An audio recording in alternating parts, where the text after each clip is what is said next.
Hoxe imos a preparar unha zorza de pollo de pura raza galega. Precisamos un trozo de carne de pollo de pura raza galega.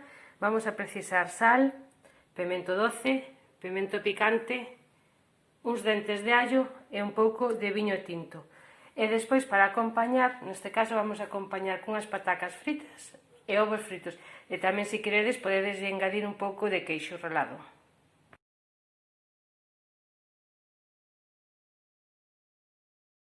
Empezamos cortando a carne en anacos que non sexan moi grandes e as botamos nun bol. Engadimos o allo picado, engadimos o pemento doce, engadimos a chisquiña do pemento picante, engadimos sal e engadimos o viño tinto. Non vos preocupar porque como cada día temos que ir amasando a carne, é dicir, hoxe é o primer día, pois durante 2 ou 3 días o que temos que ir remenxendo esa carne para que nos vaya collendo o sabor. Entón, cada día o que imos a facer é misturar todo ben, remenxer, para que se mesturen ben todo o adobo. E así imos deixar durante 3-4 días. Normalmente para os chorizos, con isto se fan os chorizos, deixanse sobre 4 ou 5 días. Bueno, a partir do tercer día podemos probar de sal, e se está ben, pois lista para freír.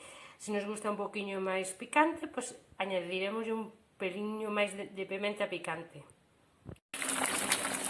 Estamos fritindo os ovos, xa temos fritas as nosas patacas e agora imos a freír a zorza. Nunha tixola con un pouquinho de aceite que imos a fritir a nosa zorza.